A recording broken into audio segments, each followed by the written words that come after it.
நீங்கள் அந்த பசுமை வீடு கட்டு திட்டத்தை கட்டி முடித்து விடுங்கள், அதற்கு நிதி கொடுக்கிறேன் என்று பசுமை வீடு கட்டு திட்டத்தை முடித்தவர் எங்கள் தலைவர் தளபதி அவர்கள் என்பதை நான் இங்கே நினைவூட்ட விரும்புகின்றேன். இது போக வீடு கட்டும் திட்டத்தில் இப்போ பல்வேறு நிலையில் இருக்கக்கூடிய இந்த வீடு கட்டும் திட்டம் இன்னைக்கு 8 லட்சம் வீடுகள் நாங்கள் கணக்கெடுத்தோம். இயற்கை வளங்கள் துறை அமைச்சர். மாண்புமிகு பேரவைத் தலைவர் அவர்களே, மாண்புமிகு தமிழக முதலமைச்சர் அவர்களே, மாண்புமிகு உறுப்பினர் அவர்கள் சொல்லும்போது கட்டுமான பொருட்களோட விலையெல்லாம் இப்போ கூடிடுச்சு அப்படின்னு சொல்லி சொன்னாங்க. தயவு செஞ்சு ஒரு சின்ன கேள்வி மட்டும் ஐயா பதில் சொன்னால் நல்லாயிருக்கும். போன வருஷம் தமிழ்நாடு கவர்மெண்ட்டில் ரெக்கார்டான டேட்டா இது. ரஃப் ஸ்டோன், அதாவது இந்த ஜல்லி தயாரிக்கப்பட்டது வந்து 13.22 கோடி மெட்ரிக் டன். இதுதான் நம்ம அரசில் பதிவாயிருக்கு. இவ்வளவுக்கு தான் ஃபீஸ் கட்டியிருக்காங்க. ஆனால் பயன்படுத்தப்பட்டது 85 கோடி மெட்ரிக் டன். அது எங்கேருந்து வந்துச்சு? அதாவது 100 கோடி மெட்ரிக் டன் வந்து தயாராகிருக்கு, உற்பத்தி ஆயிருக்கு ஜல்லி எல்லாமே. இப்படிதான் விலையை குறைச்சி வச்சிருந்தாங்களா? அதுக்கு மட்டும் பதில் சொல்லிட்டாங்க. மாண்பு உறுப்பினர் மாண்பு நீர்வளத்துறை அமைச்சர் அவர்கள். நீர்வளத்துறை அமைச்சர் அவர்கள். இல்லை, மாண்புமிகு பேரவைத் தலைவர் அவர்களே, 8 லட்சம் வீடு நீங்கள் லிஸ்ட் எடுத்தேன்னு சொல்கிறீங்க. உண்மையாக சொல்ல போனான்னு அதில் பல தவறுகள் நடந்திருக்கிறது என்பதை திட்டவட்டமாக நான் தெரிவித்துக் கொள்கிறேன்.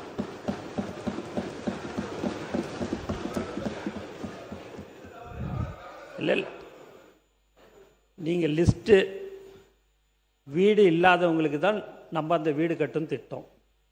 வீடு வச்சிருக்கிறவங்களுக்கே நீங்கள் வீடை வந்து கொடுத்துருங்க. அது நீங்கள் கேட்டிங்கன்னா நான் அந்த லிஸ்ட்டு கொடுத்துட்றேன். சரி, இல்லை, நான் அதுதான் சொல்கிறேன். ஏன்னா அண்ணன் வந்து பல முறை சட்டமன்ற உறுப்பினராக 3 முறை வந்து அமைச்சராக இருந்திருக்கிறாரு. அவர் பேசும்போது நாங்கள் குறுக்கிடக்கூடாதுன்னு சொல்லி தான் இருந்தோம். இருந்தாலும் நீங்கள் வந்து 8 லட்சம் பேர் லிஸ்ட்டெல்லாம் நீங்கள் சொல்கிறதுனால நான் உங்களுக்கு யார் யாருக்கு நீங்கள் வீடு இருக்கிறவங்களுக்கே நீங்கள் அந்த திட்டத்தில் நீங்கள் பணம்லாம் ஒதுக்கிட்டு இருக்கிறீங்கிற லிஸ்ட்டும் உங்களுக்கு நான் கொடுக்குறேன் என்பதை தெரிவிச்சுக்கிறேன். மாண்பு உறுப்பினர் பேசு. மாண்புமிகு பேரவைத் தலைவர்களே, மாண்புமிகு அமைச்சர் அவர்கள் வீடு இருக்கின்றவர்களுக்கும் வீடு கொடுத்திருக்கிறோம் என்று சொல்லியிருக்கிறார்கள். அதே சமயத்தில் நீங்கள் அதாவது எந்த ஒரு திட்டமாக இருந்தாலும் தவறு இருக்கலாம், அதுக்காக வேண்டிய திட்டத்தை நிறுத்திட முடியாது. இருக்கக்கூடிய அலுவலர்கள் போய் அவங்க வந்து சோதிக்க அலுவலர்கள் நேரடியாக தேர்வு அவங்க தான் தேர்வு செய்கிறாங்க. நான் ஒன்றே ஒன்று உங்களுக்கு சொல்லிடுறேன். என்னை பொறுத்தளவில் என்னுடைய துறையிலே இதே அவையில் இருக்கின்ற அனைத்து உறுப்பினர்களுக்கும் தெரியும், நம்ம எந்த திட்டத்தை ஆரம்பித்தாலும் எந்த கட்சியை சார்ந்தவர்கள் என்றும் பார்ப்பதில்லை. ஏன்னா வீடு கேட்டு வருகின்றவர்கள் யாராக இருந்தாலும் அவர்களுக்கு வழங்குவோம். ஏன்னா அது அதிமுகவாக இருந்தாலும் சரி, அது எந்த கம்யூனிஸ்ட் கட்சியாக இருந்தாலும் சரி, காங்கிரஸ் இயக்கமாக இருந்தாலும் சரி, எந்த இயக்கமாக இருந்தாலும் சரி, எந்த ஜாதியை சார்ந்தவர்களாலும் எந்த மதத்தை சார்ந்தவர்களாலும் சரி, யார் வந்தாலும் சரி, வீடு கலைஞர் கனவில்லத்தில் வீடு கேட்டு வந்தவர்களுக்கு ஒரு ஒன்றியத்தில் எந்தெந்த ஒன்றியத்தில் வந்தாங்களோ அத்தனை ஒன்றியத்திலும் யார் வீடு கேட்டு வந்தாலும் அவர்களுக்கு இல்லை என்று சொல்லக்கூடாது. தேர்வு செய்வதற்கு ஒரு கமிட்டி இருக்கிறது. அந்த நீங்கள் இப்போ அமைச்சர் சொல்வதில் இல்லை பெனிஃபிஷியரை இப்போ ஐஆர்டிபி இருக்குன்னு வச்சுக்கோங்க, லோன் கொடுக்குறோம். அதில் பெனிஃபிஷியரை தேர்வு செய்வது அதற்கு ஒரு கமிட்டி இருக்கிறது. அந்த கமிட்டி தான் அதை தேர்வு செய்யுது. மாண்புமிகு நம்ம சுற்றுப்புறத்துறை அமைச்சர் அவர்கள் சொன்னார்கள், ஜல்லி எல்லாம் விலை அவர்கள் குறைத்து கொடுத்ததற்கு காரணம் இதல்ல, இயற்கையாகவே விலைவாசிகள் குறைவாக இருந்தது. இப்போ எல்லாமே அவங்க இஷ்டம் போல ஏற்றிக்கிட்டே போகிறாங்க. அதை கட்டுப்படுத்தணும், விலைவாசி ஏற்றத்தை கட்டுப்படுத்த வேண்டும். அதுதான் எங்களுடைய கோரிக்கை. காரணம், அரசிற்கு ஏற்பட்டுகின்ற இழப்புகளை எல்லாம் நாங்கள் குறைக்கிறோம்னு சொல்கிறீங்க. அது குறைப்பதற்கு இது உதவியாக இருக்கும். எதுவாக இருந்தாலும் இது குறைப்பதற்கு உதவியாக இருக்கும். ஏன்னா கலைஞனுடைய கடமையில் வந்து இன்றைக்கு மக்கள் ஆசையாக வாங்கினாங்க. எல்லா பேரும் இன்றைக்கி வீடு கட்டியிருக்க போய் பாருங்கள். அவர் சொன்னார் பேஸ்மெண்ட்டை இப்போ 3வது தடவை கொடுத்ததில் பேஸ்மெண்ட்டை போட்டிருப்பாங்க. கட்டுமான பணிகள் நடந்துக்கிட்டு இருக்கோம். நீங்கள் அதை வைத்து சொல்லக்கூடாது. நான் குறை சொல்வதற்காக நீங்கள் சொல்வதை நான் ஏற்றுக்கொள்ளவில்லை. ஒரு வீடு அலாட்மெண்ட்டு நம்ம நிர்வாக அனுமதி கொடுத்து விட்டாலே அவங்க வந்து பேஸ்மெண்ட்டை கூட போட்டிருப்பாங்க. அதிகாரிகள் போய் பார்க்கல. ஆனால் அதை முடிவு செய்வது அங்கங்கே இருக்கக்கூடிய பிளாக் டெவலப்மெண்ட் ஆஃபீஸர்ஸ் தான், வட்டார வளர்ச்சி அவங்க அலுவலர்கள் தான் அதை முடிவு செய்வார்கள். இதே போல் இப்பொழுது நீங்கள் வந்து அண்ணா மறுமலர்ச்சி திட்டம் இருக்குது. அண்ணா மறுமலர்ச்சி திட்டத்தை பொறுத்தளவில் முத்தமிழறிஞர் கலைஞர் காலத்தில் ஆரம்பிக்கப்பட்ட திட்டம். அந்த திட்டத்தில் நம்முடைய கிராமங்களில் இருக்கக்கூடிய உள்கட்டமைப்பு வசதிகளை உயர்த்துவதற்கும், கிராமம் சுத்தமான சுகாதாரமான நல்ல வளமான கிராமமாக உருவாக வேண்டும் என்பதற்காக கொண்டு வரப்பட்ட திட்டம் அண்ணா மறுமலர்ச்சி திட்டம். அது எங்களுக்கு இப்போ இன்னைக்கு முன்னாள் முதலமைச்சர் தளபதி அவர்கள் 2006 துணை முதலமைச்சராக இருந்த பொழுது அவர்கள் இதையெல்லாம் வந்து தொடர்ந்து இந்த திட்டங்களை செயல்படுத்த வேண்டும் என்பதில் ஆர்வம் உள்ளவர். ஏன்னா சுய உதவிக்குழுவிலிருந்து எல்லாம் அதை தொடர்ந்து இப்போ என்ன செஞ்சாங்க, வந்த உடனே மீண்டும் அண்ணா மறுமலர்ச்சி திட்டத்தை கொண்டு வந்தார்கள். அந்த திட்டத்தை கொண்டு வந்து அதில் வந்து இன்னைக்கு நீங்கள் என்ன செஞ்சிருக்கீங்க, அதனுடைய பெயரை மாற்றியிருக்கிறீர்கள். அண்ணாவினுடைய பெயரையே மாற்றி, அது என்ன நியாயம்? நீங்கள் சொல்கிற கொள்கை தலைவர்கள் சொல்லையில் பேரறிஞர் அண்ணாவை நீங்கள் நேசிக்கிறீர்கள், நேசிப்பதாக சொல்கிறீர்கள். அண்ணாவின் பெயர் தமிழ்நாடு சட்டமன்றத்தில் தமிழ்நாடு என்று சட்டம் கொண்டு வந்த அண்ணாவின் பெயரே எடுத்த பெருமை. அதுவும் நீங்கள் வந்து மறுமலர்ச்சி என்னன்னா டிஎன் வெற்றி மறுமலர்ச்சி வளர்ச்சி வாழ்வாதார திட்டமாக நீங்கள் மாற்றிருக்கீங்க. இது எதுக்கு மாற்றணும்? அண்ணாவினுடைய பேர் இருந்தால் இருந்துட்டு போகுது. உங்களுக்கு அண்ணா கடவுள் மாதிரி அவர் பேர் இருந்தால் இருந்துட்டு போகுது. கட்சிகள் தான் உங்களுக்கு பிடிக்கவில்லை என்றால், அண்ணாவை பிடிக்கலைன்னா அண்ணானால தான் இன்னைக்கு இந்த கட்சிகள்லாம் ஆட்சிக்கு வந்திருக்கு. சாதாரண சாமானியர்கள்லாம் சட்டமன்றத்திற்கு வருவதற்கு வழிகாட்டியவர் பேரறிஞர் அண்ணா அவர்கள். அதை தொடர்ந்து இந்த இதில் வந்து திட்டத்தில் நீங்கள் பார்த்தீங்கன்னா, நீங்கள் உங்களுடைய நிதிநிலை அறிக்கையிலே நான் படித்தேன் என்னவென்றால், நீங்கள் 6000 கோடி அதுக்கு ஒதுக்கியிருக்கீங்க.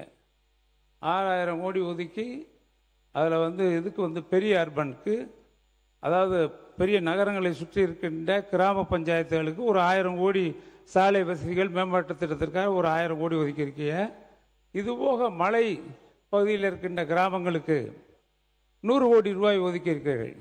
எங்கள் ஆட்சியிலே, கடந்த ஆட்சியிலே மலையில் இருக்கின்ற கிராமங்கள் அத்தனை கிராமங்களுக்கும் முதலமைச்சர் சாலை திட்டத்திலே மட்டுமல்லாமல் பல்வேறு திட்டங்களிலே மழை வந்து நீங்கள் நாமக்கல்லில் பார்த்தீங்கன்னா, நாங்கள் வந்து போதமலைக்கு 130 கோடி ரூபாயில் இன்றைக்கு சாலை அமைக்கப்பட்டிருக்கிறது. அவருக்கு அமைச்சருக்கு தெரியும், அந்த மாவட்டத்தினுடைய அமைச்சருக்கு. போதமலைக்கு 130 கோடி கொடுத்துருக்கோம், கல்வராயன் மலைக்கு 60 கோடி கொடுத்துருக்கோம். இப்படி ஒவ்வொரு மலைப்பகுதியில் இருக்கக்கூடிய அத்துணை சாலைகளையும் இணைக்கின்ற பணியை முடித்து ஒரே ஒரு 5 சாலைகள் மட்டும்தான் மலைப்பகுதியில், நீலகிரி மலையாக இருந்தாலும் சரி, அல்லது இருக்கக்கூடிய நம்ம ஏற்காடாக இருந்தாலும் சரி, அல்லது கோடை மலைப்பகுதிகளாக இருந்தாலும் சரி, மேகமலை பகுதிகளாக இப்போ போராட்டம் நடக்குது, அந்த மலைப்பகுதியிலே சாலைகள் அமைத்திருக்கிறோம். இப்போ வெளியேற சொல்கிறாங்களே, அதிலே சாலை அமைத்த ஆட்சி எங்களுடைய ஆட்சி. அனுமதி கொடுத்திருக்கிறது இது வனத்துறை. ஒரு 5 சாலைகளுக்கு மட்டும்தான் வனத்துறை அனுமதி கொடுக்காமல் இருக்கிறது. எங்கள் ஆட்சி காலத்திலே அத்தனை மலைப்பகுதிகளுக்கும் நாங்கள் சாலைகளை அமைத்திருக்கிறோம். அது மட்டுமல்லாமல் அவங்க வந்து அதற்காக 100 கோடி ஒதுக்கியிருக்காங்க. அந்த 5 சாலைகளுக்கு மட்டுமல்லாமல் இன்னும் வளர்ச்சிக்கு பயன்படுத்தலாம், அதை பற்றி ஒன்றும் இல்லை. ஆனால் அண்ணாவின் பெயரை மாற்றியது தான் மிக வருத்தமாக இருக்கிறது. எதற்காக அண்ணாவின் பெயரை மாற்றி தமிழ்நாடு வெற்றி என்ன, வில்லேஜ் எம்பவர்மெண்ட் டிரான்ஸ்ஃபர்மேஷன் ரெஜுனவேட்டிவ் இனிஷியேட்டிவ் என்று சொல்லியிருக்கிறார்கள். நீங்கள் அதை வச்சுக்க, கொள்கையை வேணால் வச்சுக்கலாம் அந்த அப்ரிவேஷனை. ஆனால் என்னை பொறுத்தளவில் என்ன சொல்கிறேன் என்றால், திட்டத்திற்காக நிதி என்ன ஒதுக்கியிருக்கிறீர்கள் என்றால் ஒரு 7100 கோடி ஒதுக்கியிருக்கீங்க. எங்களுடைய ஆட்சி காலத்தில் நான் குறிப்பிட்டு சொல்ல வேண்டுமென்றால் ஒரு ஒரு விவரத்தை கொடுத்துருக்காங்க, எவ்வளவு கொடுத்துருக்கோங்கிறத.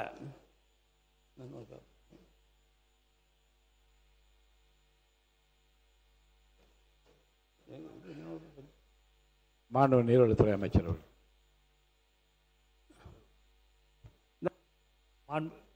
அண்ணா ஒன்றே ஒரு மாண்பு பேரவைத் தலைவர் அவர்களே, அண்ணன் சொன்னாங்க எல்லாம் மலையில் வசிக்கிறவங்களுக்கெல்லாம் ரோடெல்லாம் போட்டிருக்கிறோம் அப்படின்ட்டு. அண்ணனுடைய மாவட்டம்தான் திண்டுக்கல் மாவட்டம். கொடைக்கானல் பிளாக் தாண்டிக்குடி என்ற ஒரு பஞ்சாயத்தில் போன வருடம் எங்கள் தலைவர் தளபதி அவர்கள் படப்பிடிப்புக்கோசம் ஷூட்டிங்கோசம் அங்கே போனார். ஒரு சீன் எடுக்கணும்னு சொல்லிட்டு அந்த கரடு முரடா ஜீப்பில் மேலே ஏறி அந்த இடத்துக்கு போனார் தாண்டிக்குடியில். நானும் கூட போயிருந்தேன். ஆனால் கீழே வரும்போது அவர் 1 மணி நேரம் தனியாக நடந்து வந்தார். வந்த உடனே 15 வருஷமாக அந்த இடத்துல ரோடு வசதி இல்லை.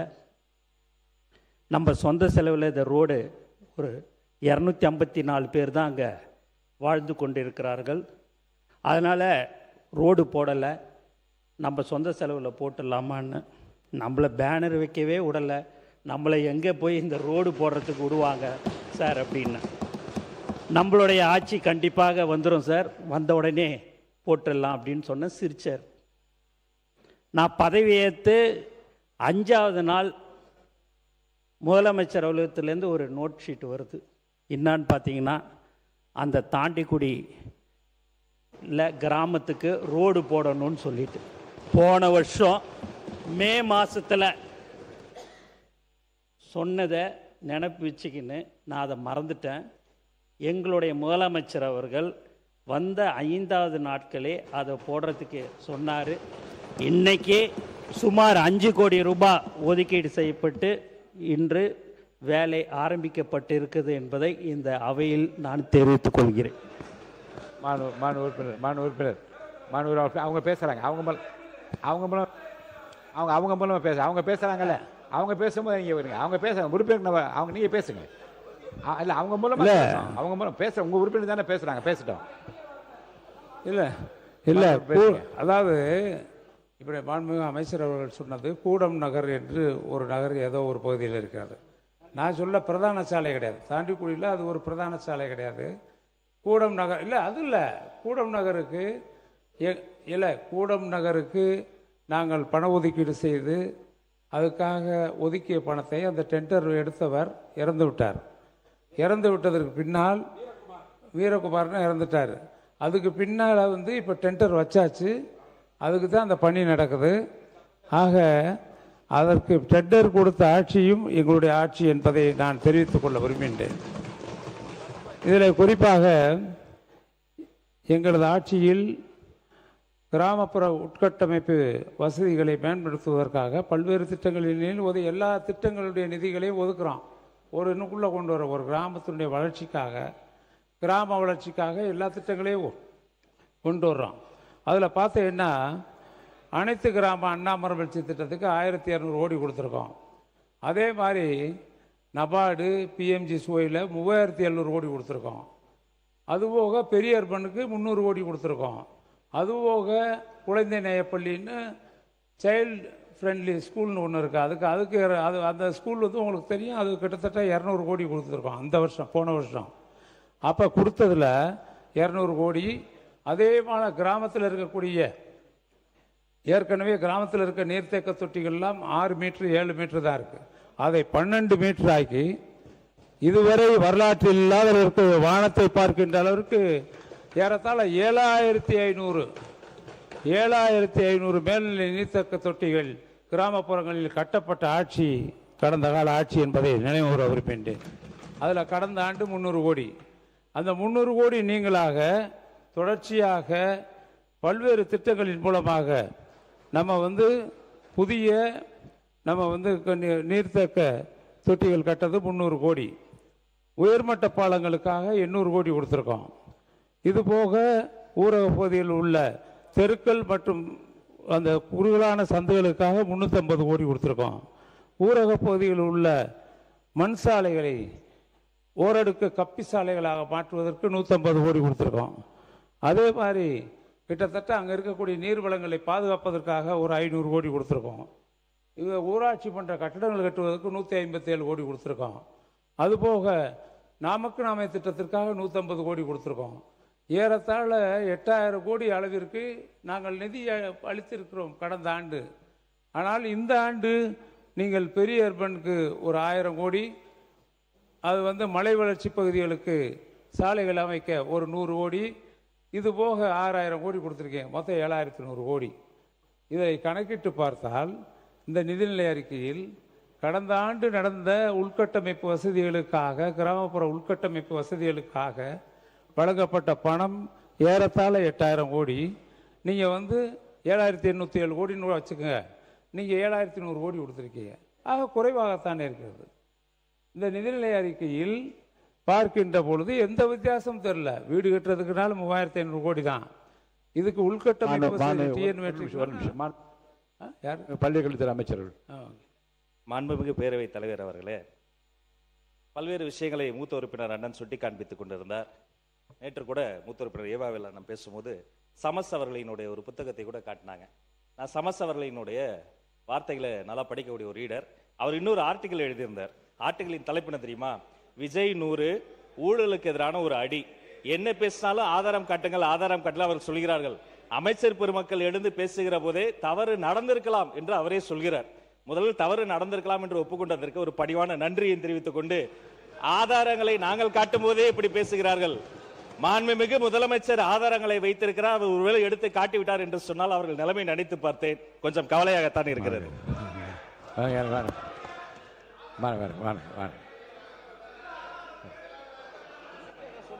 ஆதாரம் ஆதாரம். மாண்புமிகு முதலமைச்சர் உட்காருங்க. மாண்புமிகு முதலமைச்சர் உட்காருங்க. உட்காருங்க உட்காருங்க. மாண்புமிகு முதலமைச்சர் உட்காருங்க. உட்காருங்க உட்காருங்க உட்காருங்க. இருங்க. ஆதாரம் இருக்கான்னு கேட்டீங்க. திடீரென்று முதலமைச்சர் எந்திரிச்சு பேச முற்படுறாங்க. அப்போ திருப்பி எதுக்காக நீங்கள் கத்திட்டு? உட்காருங்க, தயவு செய்து உட்காருங்க, எழுந்திருக்காதீங்க. முதலமைச்சர் அவர்கள். மாண்புமிகு பேரவைத் தலைவர் அவர்களே, நான் அதை சொல்ல வேணான்னு தான் நினச்சேன். ஆதாரம்னு கேட்குறாங்க. ஒரு 1 வீக் பேக் மாண்புமிகு நிதி அமைச்சர் பேசும்போது ஒரு 3 டிபார்ட்மெண்ட்லேருந்து ரிவ்யூ பண்ணி அந்த ஃபைல்ஸ்லாம் என் டேபிளில் இருக்குன்னு சொன்னார். அது ஏதோ போகிற போக்கில் அவர் சொல்லலை. உண்மையிலேயே என் டேபிளில் இருக்கு. அத்தனையும் ப்ரூஃபோடு இருக்கு. ஓப்பன் பண்ண வச்சிடாதீங்க. எப்போ ஓப்பன் பண்ணணுமோ அப்போ கரெக்டாக எல்லாமே ஓப்பன் ஆகும். மாண்புமிகு இந்து அறநிலையத்துறை அமைச்சர் அவர்கள். மாண்புமிகு பேரவைத் தலைவர் அவர்களே, நம்முடைய மதிப்பிற்குரிய அண்ணன்கள் எல்லாருமே பேசுங்கன்றாங்க. ஆனால் முதலமைச்சர் பேச ஆரம்பிச்சார்னா, ஆதாரத்தை காட்ட ஆரம்பிச்சார்னா என்ன நடக்கும்ன்றது இதுல இருந்தே நம்ம புரிஞ்சிக்க முடியும். ரெடியா? மாண்புமிகு முதலமைச்சர் அவர்கள்.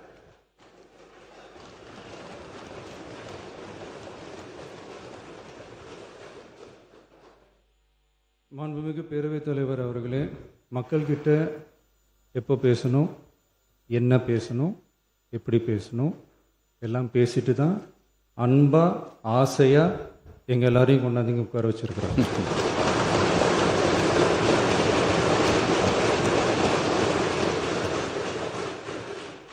நான் பேசுவேன், பேசக்கூடாதுலாம் ஒன்றும் இல்லை. இடைத்தேர்தலையாவது சில பேருக்கு நல்லது நடக்கணும்ல.